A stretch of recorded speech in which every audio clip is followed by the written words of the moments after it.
nimuhorane n'umukama. Inkuru nziza ya Yezu Kristu nk'uko twayandikiwe na Matayo mweranda.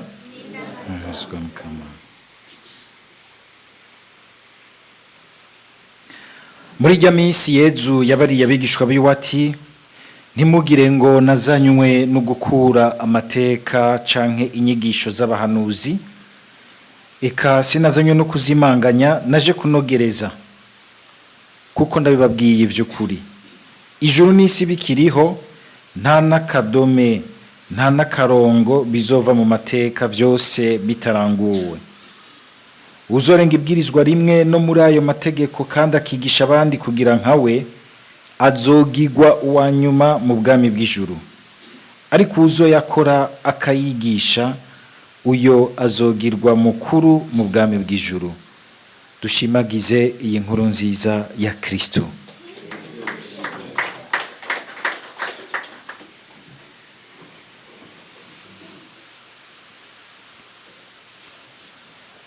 Iki gihe ceranda cikarema ni gihe koko caho dufata umwanya tugasubira kuzirikana rwose akanovera n'umutima w'Imana, cane cane muri amabwirizwa 10 y'Imana.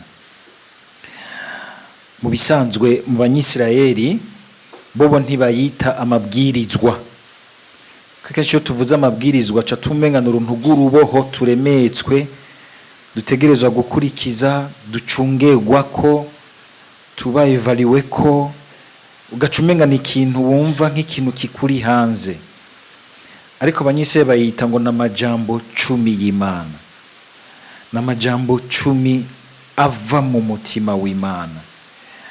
N'amajambo 10 akomeye cyane, afasha zina muntu wese mu bwenge bwiwe bukwi na bukwi kumva umutima w'Imana, kumva utarinze gutama kuruha uja kugira ama recherche documentation, wumviriza ubuhanuzi bukaze, inyigisho zikomeye, gushoka wumva mwumvise ingene umukama agira ati ngo mbere n'ayandi makungu niyumva ayo mategeko azovuga ati nta bantu bafise igihugu gifise Imana iri hafi yabo nk'iki.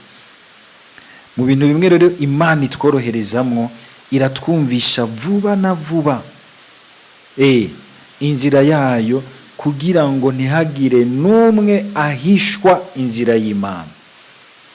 N'umuntu muto mutatiza ibintu bihanitse akayiyumvamwo mu mutima nama wiwe. N'amategeko ugiye kuraba anyegeje mu kutubwira umutima w'Imana, umuntu agaca yumva n'ingoga kubera yuko ngo yaremwe ku shusho y'Imana. Hari ahantu ahura n'irya shusho y'Imana muri twebwe. Naco gituma niyo twayarenze n'ahataworinda kuza kukwagiriza, wumva udatekaniwe, udatunganiwe. Naho uryama ukumva umenga itiro ntirifashe, naho ufungura ukumva naho bashizemwo magi canke bagashiramwo iki umenga ntibiryoshe gose, kuko hariho ahantu wakoze wakomerekeje ishusho y'Imana muri wewe. Murumvise yuko rero aya majambo y'Imana abigarutseko kugira ngo na cane cane twumvise Yezu agira ngo naje kunogereza, kugira ngo iki gihe cikarema kiduha akaryo ko kwicara tukayazirikana, ngo dushobore kuba mu mutima w'Imana, ntituyakore nk'abakora inyandiko, ariko tukayakora nk'abumviriza umutima w'Imana, nk'abarondera ko umutima wabo unywana n'umutima w'Imana. Aya majambo arahambaye, ajya amajambo arahambaye, kuko imbere y'uko Imana yatanga yo nyene yabanje kwemeza igihugu cayo ko ari Imana igikunda, Imana ikironderera ubuzima, Imana ikironderera ubukiriro. Yabanje kugikura, kugikiza ubuja, hanyuma ikigiha ayo majambo 10 ameze nk'umuhora w'umwidegemvyo. Mu bisanzwe Imana, muribuka ku munsi w'Imana ico gisomwa twaragisomewe mu gisomwa ca mbere, ngo ni jewe Mukama, ngo ni jewe Mukama. Muri ayo majambo ngire ndaguhe ni jewe ndimwo, n'umutima wanje urimwo. Ni jewe Mukama ndayaguhaye kugira ngo mu kuyagendera ubwa mbere umuntu wese ubwiwe azigame umwidegemvyo mwiza Imana yari yabasubije mu kubakura mu buja mu nzu kwa Farawoni mu Misiri. Hari abantu benshi bazirikana bakandika vyinshi kubijanye n'umwidegemvyo, la liberté. Najewe ndibuka yuko hari igikorwa nakoze muri theologie kubijanye na liberté kwa Saint Paul, umwidegemvyo uko Paulo udufasha kutahura. Ndibuka narondeye vyinshi ku bintu bijanye n'umwidegemvyo uko abantu bawiyumvira. Muga Imana ikatwereka iti kugira ngo ntuhave wihenda ku mwidegemvyo wawe, umwidegemvyo vy'ukuri uzana ubukiriro ngo bugushikana mu gihugu cy'iteka.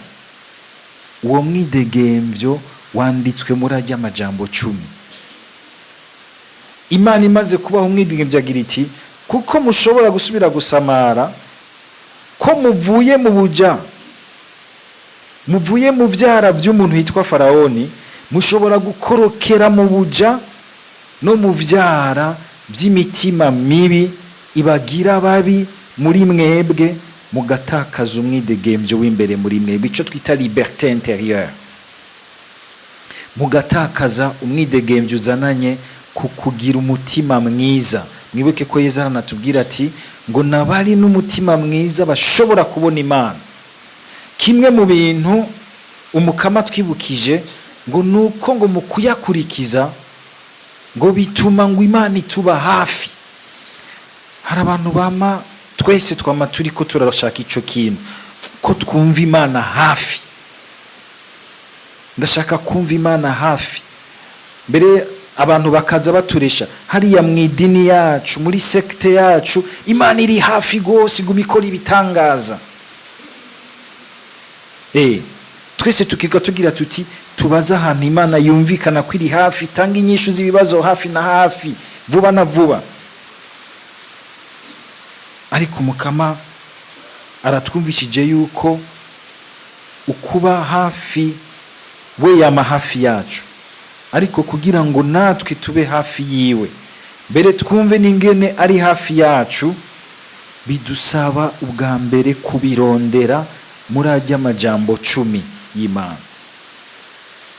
Ntihagire umuntu azogukangisha ibitangaro vy'inyuma utamubonamwo ajya amajambo 10 y'Imana, utamwumvamwo umwitwarariko wajya amajambo 10 y'Imana, kuko abakiri kure y'umutima w'Imana. Kuko ibitangaro vyovyo na shetani irabikora,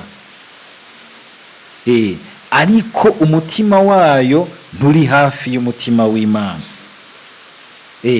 Kuko Musenyeri Mukama agira ati ngo umunsi bumvise ayo mabwirizwa yose bazotangara bati nukuri nta kindi gihugu gitunze abitonze n'icabwenge nk'iki, ngo mbega hari igihugu gifise Imana iri hafi yacu nk'uko Umukama Imana yacu aba hafi yacu iyo tumwambaje. Burya rero tugire Kristo. Mwese ndazi ko mwaje ngaha kugira ngo mwumve ko Imana iri hafi yacu, iri hafi yanyu mu bibazo mwaje kuyitura, mu byo mwaje kuyishikiriza. Mugabo nimba ushaka by'ukuri ko Imana kuba hafi nawe ukaba hafi yayo, najya amajambo 10 nuko ubanza kwegeranya ubuzima bwawe muri arya amajambo 10, niko kuba hafi y'Imana by'ukuri. Yesu agaca twereka ati mugabo ukuba hafi neza y'Imana muri arya amajambo 10 nukumviriza umutima wayo. Tugire Kristo. Haji ibintu vyose vy'amategeko bijya twandika nuko haba hariho umutima wabihumetse wabitumye vyandikwa kujya. Ariko birashobora gushika ugashobora gusanga abantu baratakaje kumva umutima w'amajambo meza, aho yashaka gushikana abantu, ineza yarondera abantu, ugasanga bagumye ku nyandiko, ikabahushisha kugira uwo mutima mwiza, ikanabahushisha gushika kuco bashaka gushikako neza. Imana yaduhaye aya majambo 10 kugira ngo tuziga mu mwidegemvyo wacu. Ubwo tweho amategeko dushiraho n'amategeko y'umwidegemvyo azana ico twita l'épanouissement y'ubuzima, qualité de vie. Mu mvugo civile y'amaprojet tuvuga ngo qualité de vie. Igihe noba nicaye ku bintu by'inyandiko mugabo bitazana qualité, ubona umenga naronse conformisme, mugabo ata qualité ninjije, aho uba waramaze kuja mu nyandiko y'itegeko, ntiwigeze winjira mu mutima w'itegeko. Yesu akagira ati rero jewe naje kugira ngo muve inyuma mu vy'ukungene mubona ko mwakoze ibintu inyuma ariko mutari mu mutima wavyo. Murazi nk'ubu ko yigeze guhambara nko kwitegeko ryo guhimbaza isabato, kagira ati mwarabikajije gose, murabijamwo gose, muguma ku bintu by'inyandiko, mugabo ntimwumva umutima Imana yashatse mu kubaha iryo tegeko, ko Imana ishaka ko muruhuka, ko Imana ishaka ko mwiyumvira yuko umuntu atari kimashine, umuntu afise imigenderanire n'Imana, akagira imigenderanire n'abandi, umuntu atanditswe uguma gusa aca amafaranga, yuzuza amafaranga, mugabo ubuzima buriko buramujana, akeneye guhumeka akaruhuka. Na Yesu yarabwira abigishwa biwe ati ndabona ko murushe, ingwa hiherereye mu ruhuke. Mu isanzwe rya munsi yo guhimbaza Imana handitsemwo la sacralité du repos pour l'homme. Ico kintu ko kiradutakara n'abantu bose uyu munsi twuzuye stress, hari ingwara nyinshi tugwaye kubera uburuhe. Hamwe twomenya kuregura neza ubuzima, tugahimbaza Imana mu buzima bwacu, hari ibintu byinshi twokira.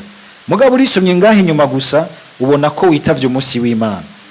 Shobora guhenda Imana ukagira uti shaka imisa inyaruka zimwe z'isaha muri katedrale dimanche, cengenda nkore nk'ikaterpillar.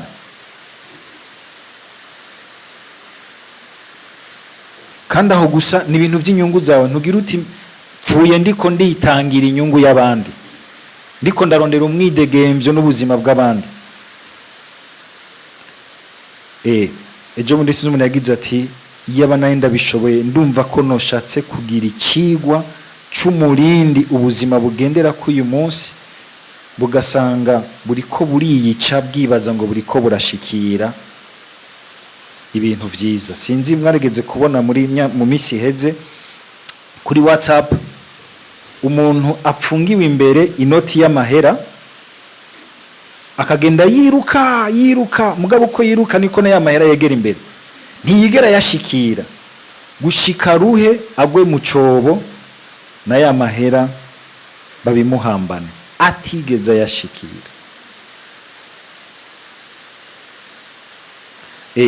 Bivuga yuko ikarema ni gihe cyo kwicara kugira ngo tubaze ubuzima bwacu yuko mukungene bwitunganye, mukungene bwiringaniza, ko buguma bwumviriza umutima w'Imana, umutima w'amategeko n'ivyo ubuzima bw'abantu bugenderako, ngo twumve ko birimwo qualité de vie, bizana umwidegemvyo, l'épanouissement, igihugu c'uburuhukiro. Nitwigera tubishika ko rimwe rizima, nico gituma amakarema azaragenda agaruka kugira ngo uko tuza turabibamwo bidutegurire guhindura ubuzima bwacu, kuguma turondera umwidegemvyo ushitse mwiza gusumvya, ubuzima bwiza busumbirije, kugira ngo haze hagere kuva muri ubu buzima ufise igihagararo c'umuntu ashobora kwinjira rero mu gihugu ca nyuma c'uburuhukiro, aho hari charte igenga abo bantu atayindi ari urya mutima twumva murajya amajambo 10 y'Imana. Utimenyereje kuzura yagendera muri ubu buzima, ntivyo kunda yuko winjira muri kiriya gihugu kiturindiriye ngo kitubatswe n'iminwe y'abantu, ariko ngo cyatabwe n'Imana cubakwa n'Imana. Twese rero duhindura ry'amajambo y'Imana 10, dusubire tuyazirikane, twinjire mu mutima wayo, tuyagire umwimenyerezo wo kwitegurira gutaha mu gihugu kidapfa, kimwe atarejidezo iburangwa amatara acike,